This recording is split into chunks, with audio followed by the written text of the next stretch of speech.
Hello and welcome to Lightspeed, where we discuss music and music production related topics. My name is Sunwarper. And my name is Curtis. Thank you ever so much for joining us today. We are supported by our community over on Patreon, where we have additional content like another podcast with our friend Eon Lake, early access to podcasts and radio, and also some bloopers. And we have a Twitter chat with all of the patrons where we talk about anything and everything. If you want to check it out, head over to patreon.com/audionautic. Yeah, it's a growing community that we've got going over there. Everyone's helping each other out. We'd love to have you here to join us. For today, for the here and now, however, we are sitting down and we're chatting all things Future Fade.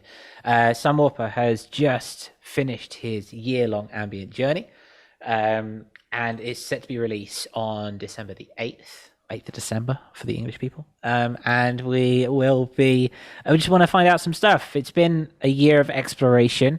You guys have seen the final product, whereas I talk to Sunwarper every day and see all the bits and bobs. So we want to kind of explore dread behind each song. exactly, and we want to kind of explore this a little bit and kind of get down with it in its own right.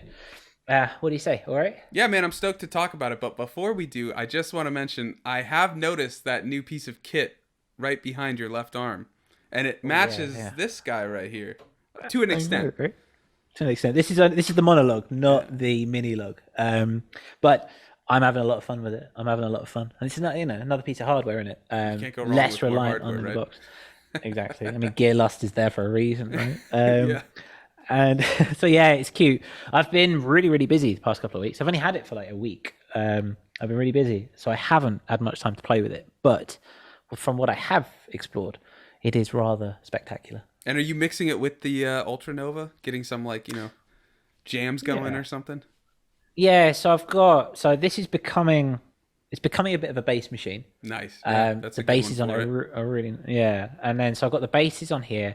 I've got the arpeggiators on here.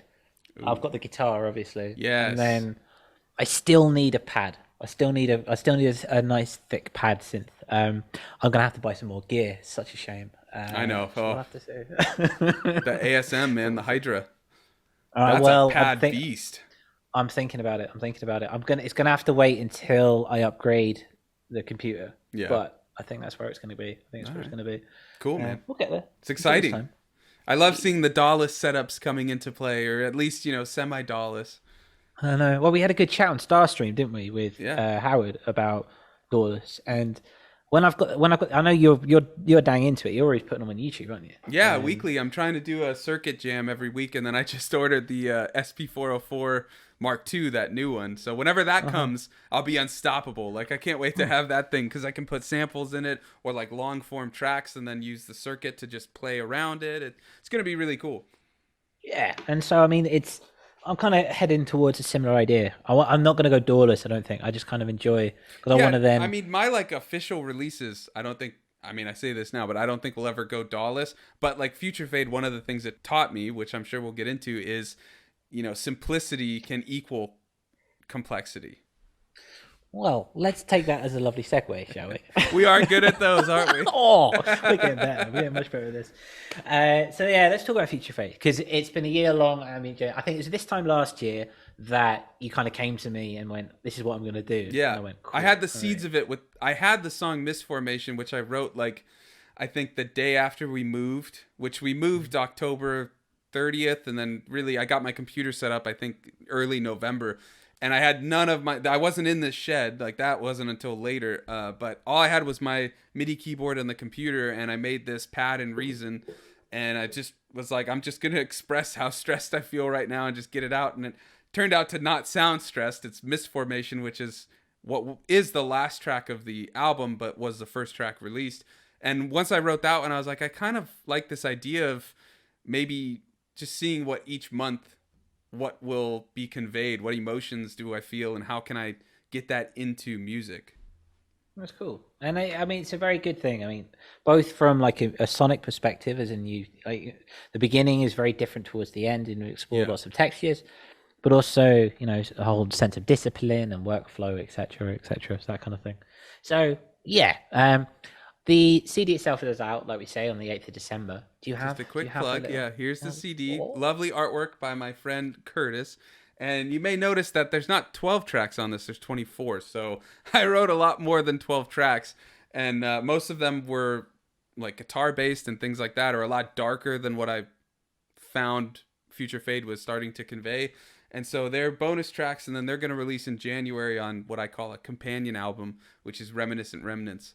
But Cool. it's just a very different vibe, and so I wanted it to kind of stand on its own. But it was all part of this whole journey where I just wanted to try to catalog each month like make it into sonic, so that if I ever listen to it, I know like, oh yeah, I remember this, like going through all that stuff. And yeah, and it also, one of the biggest things for Future Fade was just working through my perfectionism and fear of like anxiety and fear of releasing things and worrying whether things are done or not. And when you put a deadline, like it's got to be done, it's got to be out, you know? So that was one of the things when I started it. That's what one of the big pushes that I wanted to do, is just like, okay, I've got to get something out.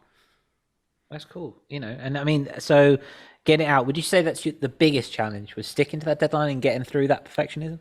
I think the biggest challenge was that, but more so trying to get something written sometimes. You know, like sometimes you just don't have it, or it's really busy or stuff. So yes, the biggest challenge was getting something done to stick to that deadline, but it was also more of the existential ideas of like, well, what can I create, you know, or like how can I create it? Because when you get writer's block, you know, what are you going to do? And so I had to use some of those tactics we've talked about before, like, and we've had like Shady Ridge, you know, changing instruments or this and that. Just I threw everything to the wall, to whiteboard stuff, you know, like Howard would say, anything and everything when I'd get stuck. Originally, my idea was each 4 tracks would be like a part 1, part 2, part 3, and they would all be very different exploration of sonics. So like the first one was very synthy, and that's still there, like that is there. But then the second one I wanted to be more guitar, and then the third I wanted to be more orchestral and this and that, and it didn't end up that way. Like the middle ones started to become more neoclassical, and then the last ones went off. But so that's part of it, is embracing the change and going with the flow of it, you know? Yeah, I mean, you can have an idea and then it can take you to new places that you never really assumed that you'd be there before. And that's kind of, I suppose that's the fun side of it, really, isn't it? Yeah, definitely. And that's the beauty of it. Even though you go in with one expectation, if you're willing for things to change, it may come out way better than you expected, or way worse, but without risk, there's no reward, right? Yeah, completely. What has been the biggest lesson that you've taken away now that you're at the end? Yeah, so the biggest lesson would be just calling something done, even if you feel like you could keep endlessly tweaking it. The title track, which was not even created at the start when I made the name for Future Fade, but it just felt like the culmination of it. It's completely different from the rest of the tracks. Future Fade, the song, is almost a lo-fi beat with Rhodes, and it's percussion, you know, lots of drums. There's a kick, there's a snare, there's a hi-hat, and all the other songs are ambient. And I called it an ambient journey, right? But then at the end I was like, well, this next album is all beats that I'm working on. Let me have this kind of segue, but something that encompasses all of Future Fade. And I hadn't done drums in a long time.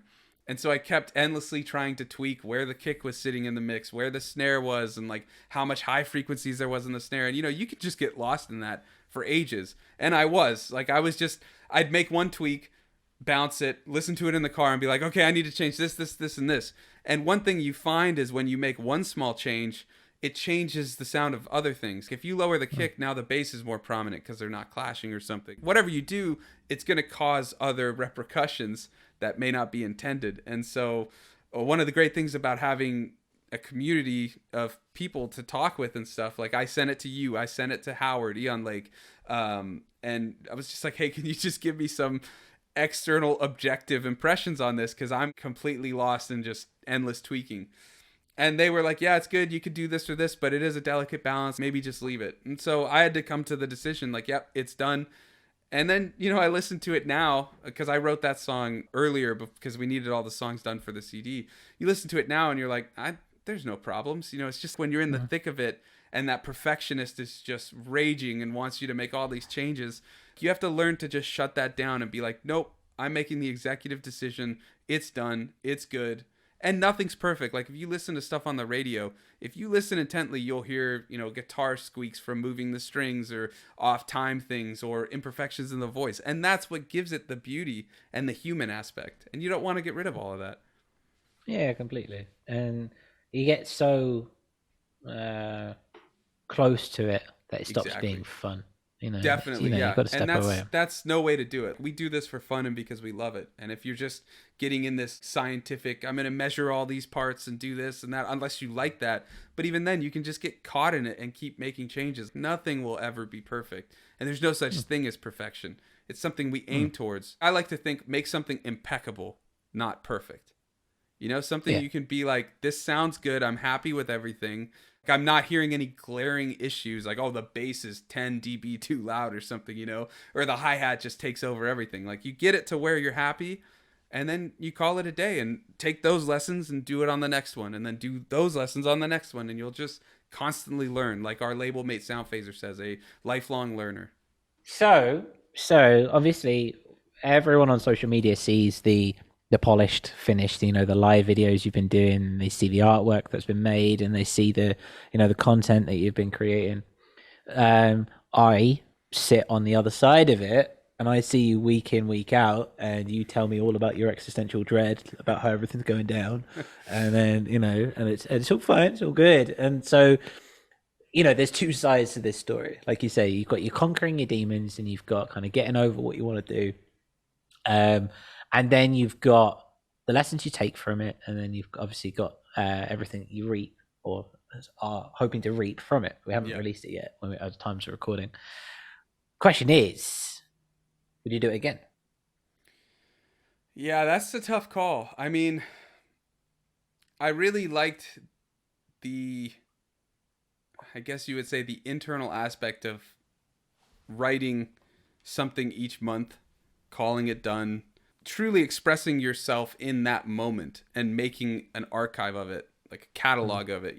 That was really cool and was a lot of fun. But yeah, there's a lot of stress with just, not only are you trying to write themes and something interesting and different changing ideas and stuff, but you've also got to, mix it, master it, get it finished. That is a difficult aspect of it, but I think I would do it again. The only thing I would caveat with all of that I'd do it again and stuff is, all these YouTube gurus and music marketing and Spotify, people pushing Spotify and stuff, all say, put out music every 2 to 6 weeks, like just get it out. And there's a lot of issues I have with that. And I know it may sound a little hypocritical after doing this month to month release thing, but it's like, it's very draining, which they never talk about. If you're trying to do it well and put your soul into every song you make, it is very exhausting to try and make a great song or what you think is a great song month after month after month. Then you have to do the promo for it, and I was making videos for it. I feel like it can kind of diminish the art form because each song loses that specialness. You're no longer like crafting a song, getting it out, and taking time again to craft another song. Now, with that said, that was the intention of this project. It was monthly to catalog a year in Sonics. That was the goal. So I don't see that as an issue in terms of like diminishing the art form, because that was the point of this piece of art. But if you're just cranking out single after single after single, there's some issues with that, So I would probably do it again, but it would have to be in the context of something greater, not just spamming single after single. That makes sense. It's a way. It's like my episodes and solos was it was one song a month for a year, and then it turned out to be episodes and solos. But that was just kind of the way I just collected them into a track. Now, were you releasing those each month, or did yeah? Well, were you just writing them? Kind of thing. Unofficial. I was writing them, putting them through. I wasn't not knowing this to the extent that you've been doing it, but it was a thing of, all right, I want to have an album, and I've got to, so I'm going to do this, it's going to be one through. This was back in before as confident as a musician as I am now, put it that way. Yeah. And it does, it just gets to that point where you just kind of like, you're just churning stuff out for the sake of churning stuff out. Yeah. And so there has to be something behind it, I feel like, like you got to have some method or point behind putting these songs out monthly. maybe it's even just to challenge yourself, just like you said, you weren't completely comfortable yet. And so pushing those out each month helps you just get over that fear of like, well, what if I release it, or what happens, like you just do it. And that's great. And I think that's a good method behind a monthly release plan. But I don't like this idea. And we've talked about it before, like just, to get successful and stuff, you just have to put song after song after song out every 2 to 6 weeks. And it's like that may lead to short-term success, or you may get lucky and get on this big playlist or something, because the algorithm and whatnot. But you're going to start churning out repetitive things if you're not experimenting, and that was something I had to do to get some of these songs out, was experiment. Like Arctic Horizon it's 4 guitar parts that are all just Valhalla, the plugin Valhalla Supermassive, Valhalla. right? Yeah, we could call it Valhalla. Yeah, these were all just Valhalla, like with the Supermassive plugin, put to almost 100%, and then I added a little bit of texture with some sound effects in the background. But like those sound effects and things like that, I just found a sound, made a couple tweaks, put that up, and then the main bulk of it was the guitar. But almost all of those guitars were improvised. Like I came up with the first riff, and then I chopped that one up and looped it. And then I did a second version of it that was performed straight, and I panned one left, panned one right. And then I did all these crazy experiments. Like I added a bunch of distortion pedals and put Supermassive on the end of it. I wanted it to sound like shoegaze, but if shoegaze got sleepy and was ambient, I'll take that. That's cool. So, I mean, it's a very interesting insight into Future Fade itself. And it's out on, like we say, on the 8th of December. You can pick it up now in digital and on physical form. Yeah. It's a great release. It's been a fun year. Maybe for you.